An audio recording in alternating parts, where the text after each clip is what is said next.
गर्मियों का सीजन चल रहा था। जंगल के सारे पक्षी बहुत खुश थे क्योंकि उनके जंगल में आम का सीजन आ गया था। अरे पक्षियों, मैंने कल ही देखा कि हमारे आम के पेड़ पर आम लगना शुरू हो गए हैं। वो सब तो ठीक है पक्षियों, लेकिन हमारे जंगल में एक ही आम का पेड़ है और कोई भी पक्षी एक भी आम जाया नहीं करेगा। हाँ पक्षियों, चलो अब चले मीठे रसीले आम खाने। फिर वो सारे पक्षी आम खाने के लिए आम के पेड़ पर चले जाते हैं। अरे वाह पक्षियों, ये आम तो बहुत ही ज्यादा मीठे और स्वादिष्ट हैं। मैं तो इनको कम से कम 4-5 आम खा जाऊंगा। हाँ कालू कौवे, ये आम तो मुझे भी बहुत ही ज़्यादा स्वादिष्ट लग रहे हैं। मैं भी दो चार तोड़कर अपने घर लेकर जाऊंगी। पक्षियों की सारी बातें आम का पेड़ सुन रहा था। वो अपने मन में ही कहता है, अरे ये पक्षी तो मेरे आम तोड़कर मजे ले लेकर खाए ही जा रहे हैं। कहीं ऐसा ना हो कि ये मेरे सारे आम ही खत्म कर दें। मेरी सुंदरता तो इन आमों से ही है। कहीं ये लोग मेरी सुंदरता को खराब ना कर दें। मुझे कुछ न कुछ करके इन्हें रोकना ही होगा। पक्षियों, मेरा ये वाला आम तो बहुत ही ज़्यादा मीठा है और मुझे खाने में बहुत मज़ा आ रहा है। खुशी के मारे उछलने लगती है, जिससे कि आम का एक टहनी टूटकर नीचे गिर जाता है और आम के पेड़ को बहुत दर्द होता है। आम का पेड़ गुस्से में कहता है, पक्षियों जल्दी नीचे उतरो, मुझे तुम सबसे बात करनी है। फिर सारे पक्षी आम के पेड़ के पास नीचे आ जाते हैं। कान खोलकर सुन लो पक्षियों, आज के बाद से कोई भी मेरा आम नहीं तोड़ेगा। जो तोड़ेगा मुझसे बुरा कोई नहीं होगा, क्योंकि इससे मेरी सुंदरता खराब हो रही है। अरे पेड़ भाई, आप ऐसा कैसे कर सकते हो? एक तो साल में एक बार आम का सीजन आता है और हम लोग आम नहीं खाएंगे तो कैसे क्या होगा? आम का पेड़ पक्षियों की एक भी बात नहीं मानता है क्योंकि वो बहुत घमंडी होता है और वो उन्हें अपना फल खाने से मना कर देता है। नहीं पक्षियों, मैंने बहुत पहले ही सोच लिया था कि मैं अब किसी भी पक्षी को अपना आम नहीं खाने दूंगा, क्योंकि मैं इस जंगल में इकलौता एक ऐसा पेड़ हूँ जो बहुत सुंदर हूँ। और तुम लोग मेरा आम खाकर मुझे बदसूरत कर दोगे। इसलिए आज के बाद से कोई भी पक्षी मेरा आम नहीं खाएगा। अरे रे रे, ऐसे कैसे? मैं तो आम जरूर तोड़ूंगा और मजे ले लेकर खाऊंगा।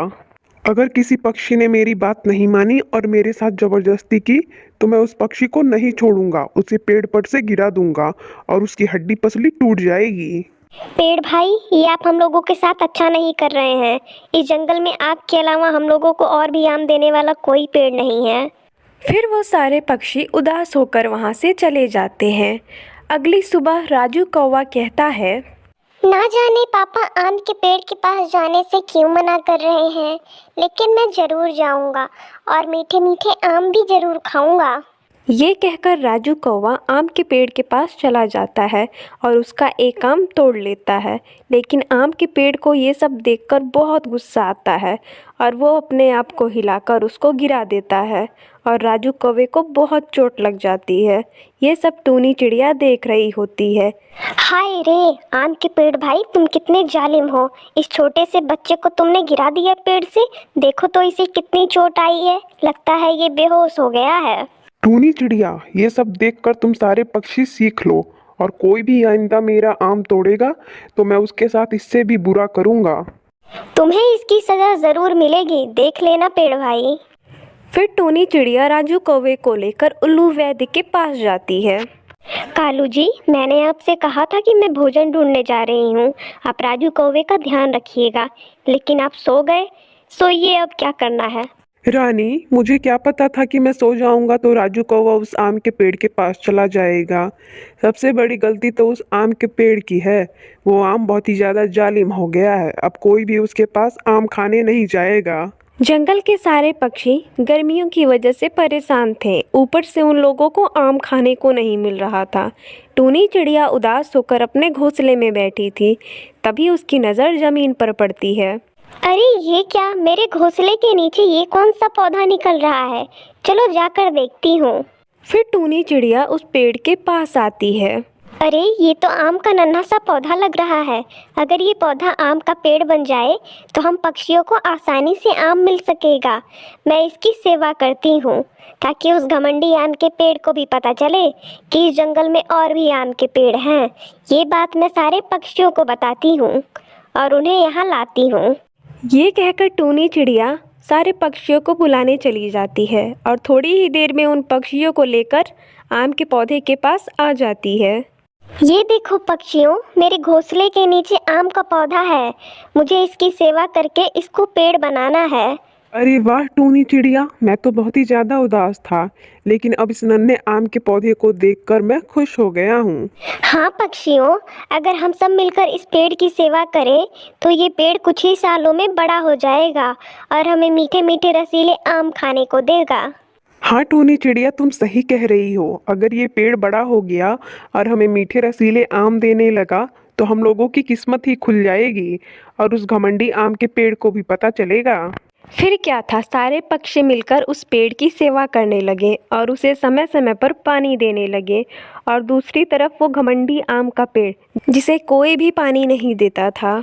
मेरी जिंदगी में कितना सुकून आ गया है जब से वो पक्षी मेरे पास नहीं आते।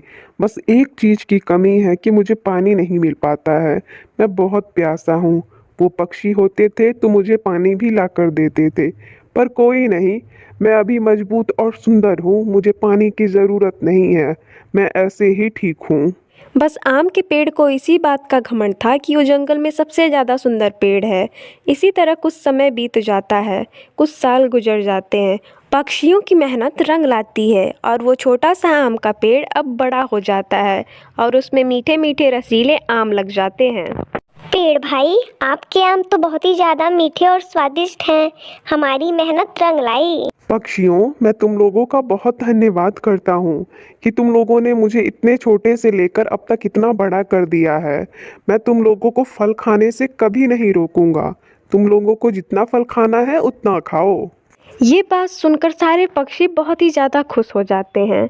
दूसरी तरफ वो घमंडी आम का पेड़ एकदम सूख जाता है, उस पे कोई भी आम नहीं होता है।